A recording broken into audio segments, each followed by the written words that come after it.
বিসমিল্লাহির রহমানির রহিম। আমি শামসুদ্দিন। এই মুহূর্তে অনলাইন ক্লাসে স্বাগত জানাচ্ছি নবম ও দশম শ্রেণীর শিক্ষার্থীবৃন্দকে। প্রিয় শিক্ষার্থীবৃন্দ, আশা করি পরম করুণাময় আল্লাহ তাআলার অশেষ মেহেরবানিতে তোমরা সকলেই ভালো আছো। আমিও মহান আল্লাহর ইচ্ছায় তোমাদের সকলের দয়ে ভালো আছি, আলহামদুলিল্লাহ।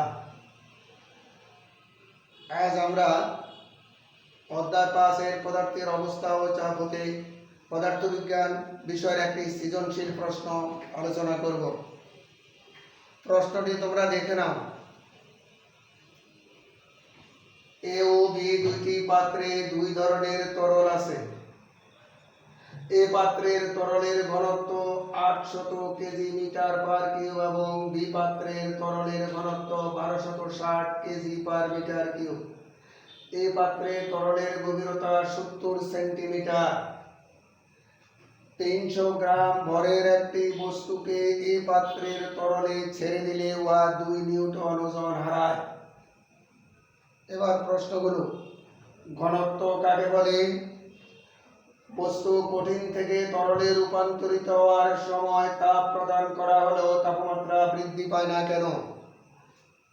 প্রশ্ন গ, এই পাত্রের তলদেশে চাপ নির্ণয় করো। ঘ, বস্তুটিকে বি পাত্রের তরলে ছেড়ে দিলে তা কি অবস্থায় থাকবে বিশ্লেষণ করো। আমরা এখন এই প্রশ্নগুলো আলোচনা করব। তো প্রথম প্রশ্নটা হলো, বস্তুর ঘনত্ব কাকে বলে? আমার হাতে যে বস্তুটি আছে, ধরে নিলাম এর সমগ্র আয়তন হলো ভি, আর এর ভর যদি এম হয়, তাহলে ভি আয়তনের ভর এম, আর এক আয়তনের ভর কত, সেটি হবে তার ভর। অর্থাৎ বস্তুর একক আয়তনের ভরকে তার ঘনত্ব বলে। বস্তুর একক আয়তনের ভরকে ঘনত্ব বলে। এখন আমরা এই প্রশ্নগুলো ধীরে ধীরে আলোচনা করছি, উত্তর লিখছি।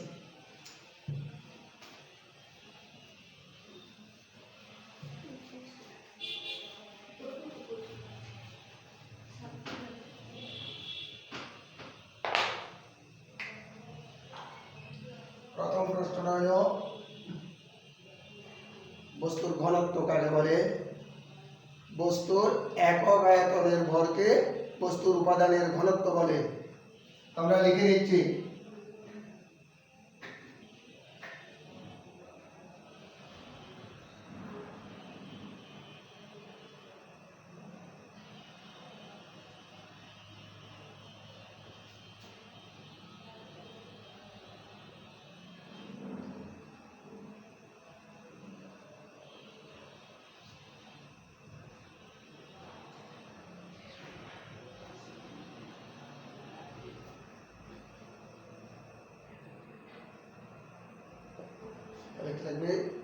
বস্তুর একক আয়তনের ভরকে তার বা ওই বস্তুর উপাদানের ঘনত্ব বলে। তাহলে আমরা এবার যাচ্ছি খ প্রশ্নে।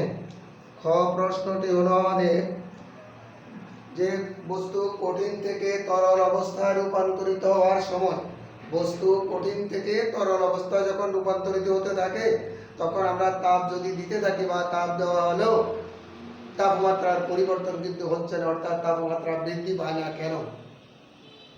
আমি এর আগে তোমাদেরকে একটা উদাহরণ দিচ্ছি। তোমার মা তোমাকে 100 টাকা দিয়ে যদি বললো যে পান আর সুপারি বা একটু তরকারি নেওয়ার জন্য, কিন্তু তুমি সেখান থেকে ওই টাকা থেকে যদি কিছু টাকা অন্য জায়গায় ব্যয় করে ফেলো, তাহলে তোমার মায়ের সদায় নেওয়া হবে না, যতক্ষণ পর্যন্ত টাকা ঘাটতি না হবে। ঠিক এখানেও যে তাপ প্রদান, বস্তুর যখন অবস্থার পরিবর্তন হতে থাকে, তখন তাপ প্রদান করা হলেও তাপ বৃদ্ধি পায় না, কারণ তাপটা তখন অন্য কাজে ব্যয় হয়ে যায়। তো এখানে বস্তুটি যখন কঠিন থেকে তরল অবস্থা প্রাপ্ত হতে থাকে, তখন তার রাসায়নিক বন্ধন, অণুগুলোর আন্তঃআণবিক বন্ধন ভাঙতে থাকে, তারপরে সেই তরল হয়। তাহলে ওই তাপ, ওই মুহূর্তে প্রদত্ত তাপ করে কি, বস্তুর আন্তঃআণবিক শক্তিকে ভাঙতে থাকে, ওই কাজে ব্যবহৃত হয়। এই কারণে তখন তাপমাত্রা বৃদ্ধি পায় না। এবার আশা করি বুঝতে পারছো। এবার আমরা উত্তরটা লিখছি।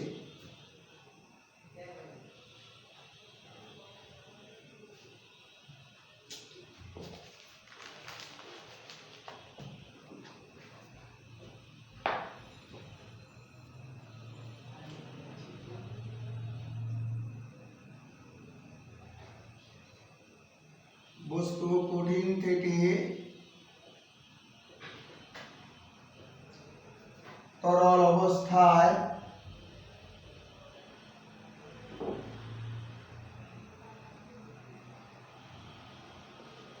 রূপান্তরিত হওয়ার সময়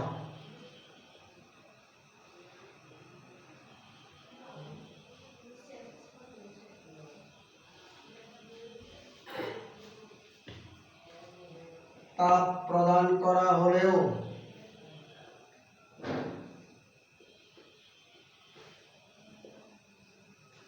তাপমাত্রা বৃদ্ধি পায় না।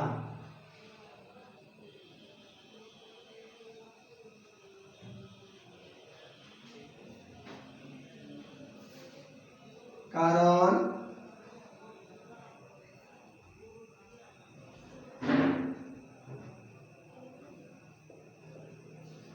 ওই মুহূর্তে তাপ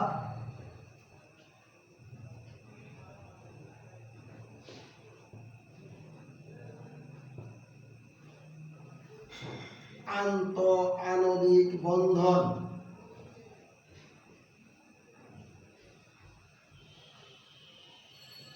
ভাঙতে ব্যবহৃত হয়।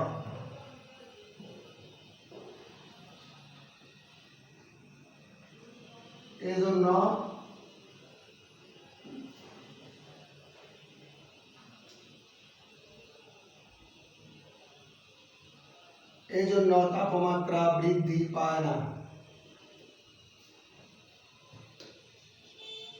তাহলে আমরা বুঝলাম কি যে বস্তু যখন কঠিন থেকে তরলে রূপান্তরিত হতে শুরু করে তখন তাপ কি করে বস্তুর আন্তঃআণবিক যে বন্ধনগুলো আছে অণুগুলোর মধ্যে সেই বন্ধন ভাঙতে ব্যবহৃত হয়, যার ফলে তাপমাত্রা বৃদ্ধি পায় না।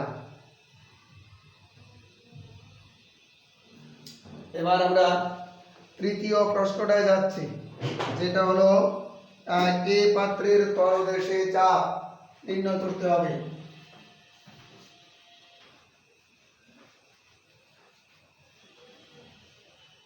আমরা যে তথ্যগুলো আছে এখানের জন্য তা লিখে রাখো। এই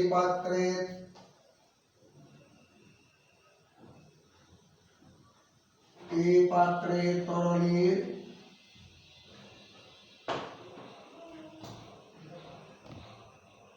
গভীরতা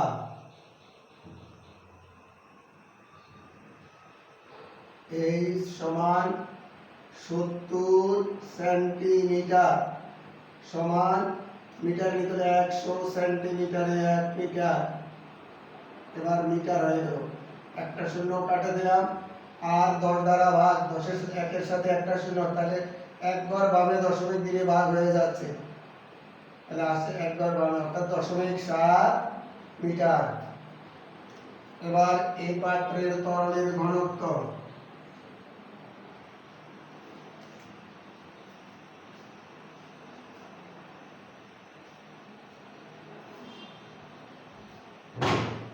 এই পাত্রের তরলের ঘনত্ব রো এ সমান 800 কেজি পার মিটার কিউব। আর আমাদের সূত্রে জানা আছে অভিকর্ষজ ত্বরণ জি এর মান 9.8 মিটার পার সেকেন্ড স্কয়ার। তো আমরা সূত্রটা কি জানা আছে, চাপ সূত্র কি, চাপ সমান h রো জি জানা আছে, চাপ P সমান h রো a g। এবার মানগুলো বসাই আমরা। h এর মান হলো 0.7 ইনটু রো এর মান হলো 800 ইনটু g এর মান হলো 9.8। এবার আমরা হিসাব করি, যদি পেতে যাই তাহলে আমরা গুণটা করে ফেলি।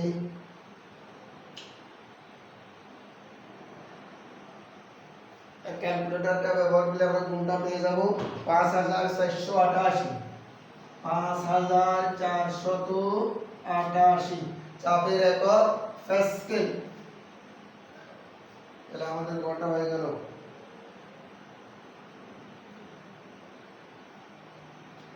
এবার আমরা চতুর্থ প্রশ্নে যাচ্ছি। চতুর্থ প্রশ্নটা হলো বস্তুটিকে বি পাত্রের তরলে ছেড়ে দিলে এটি কি অবস্থায় থাকবে তা আমাদেরকে দেখাতে হবে। কিন্তু আর একটা তথ্য এর আগে আছে, বস্তুটিকে যদি এই পাত্রে পানিতে এই পাত্রের তরলে ছেড়ে দেওয়া হয় তাহলে সেটি 2 নিউটন ওজন হারায়।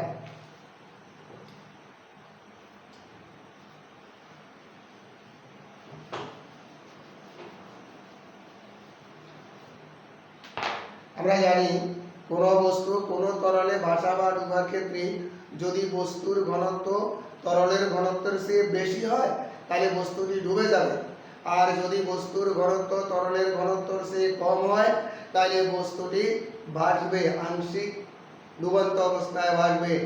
আর যদি বস্তু বা তরলের ঘনত্ব সমান হয় তাহলে বস্তুটি সম্পূর্ণ নিমজ্জিত অবস্থায় ভাসবে।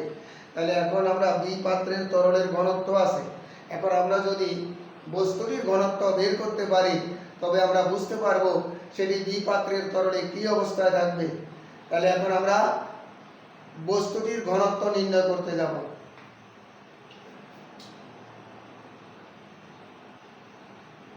তো ঘনত্ব সমান কি? ঘনত্ব সমান ভর বাই আয়তন। তো বস্তুটির এখানে ভর আছে কিন্তু আয়তনটা নাই, আমরা এখন তাইলে বস্তুটির আয়তন বের করতে হবে।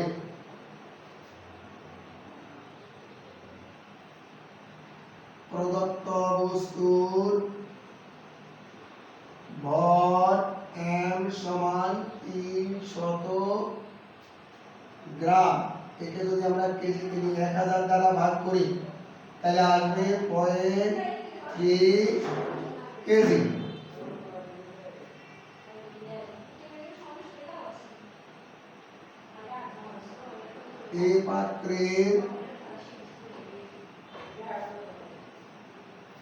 এই পাত্রের তরলের ঘনত্ব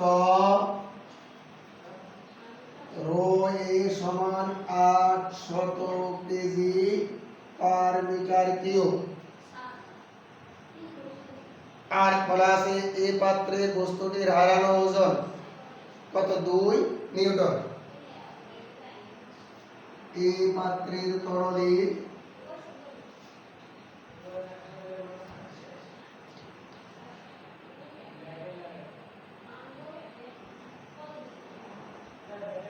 বস্তুটির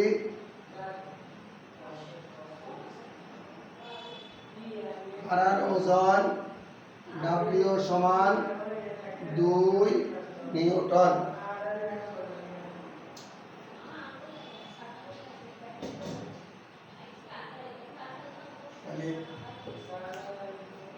জানা আছে W equal to V rho a g। তাহলে এখান থেকে আমরা বস্তুর আয়তন V বের করব। এখানে V সমান বস্তুর আয়তন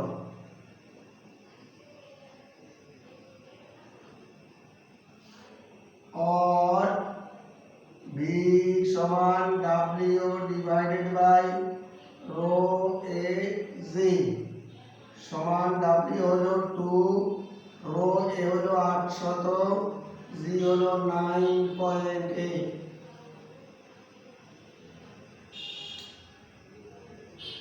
এর থেকে আমরা পাই বস্তুটির আয়তন 2.55 into 10 to the power -4 KG per metre cube. ক্যালকুলেটরের সাহায্যে এটা বের করা যায়। 2.55 into 10 to the power -4 per metre cube. এখন বস্তুটির আমরা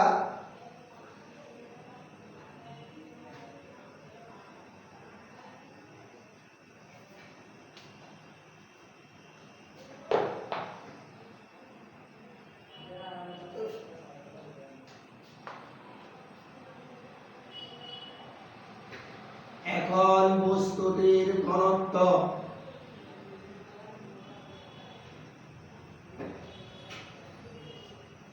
রো হলে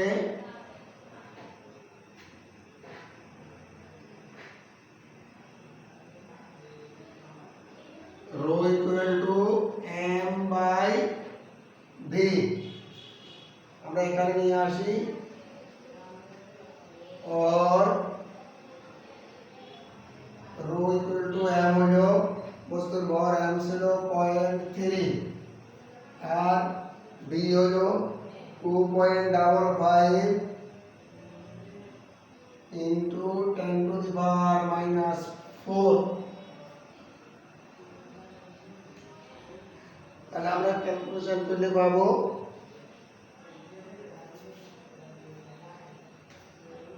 1170 কেজি পার মিটার কিউব ঘনত্বের একক।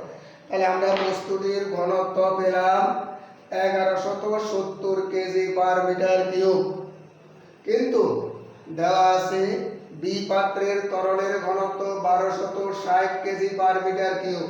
তাহলে আমরা দেখতে পাচ্ছি বি পাত্রের ঘনত্ব বস্তুর ঘনত্বের চেয়ে বেশি। দেওয়া আছে বি পাত্রের তরলের ঘনত্ব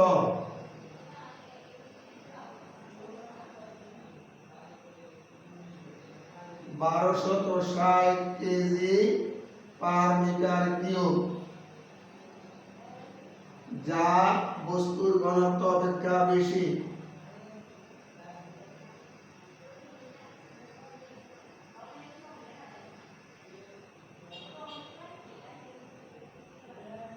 তাহলে সুতরাং বস্তুটি দুই পাত্রের তরলে আংশিক নিমজ্জিত অবস্থায় ভাসবে। সুতরাং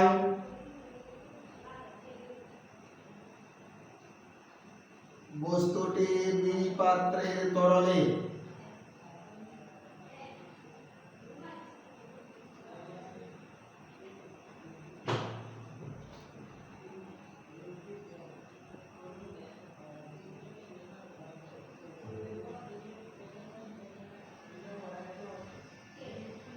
আংশিক নিমজ্জিত অবস্থায় ভাসবে।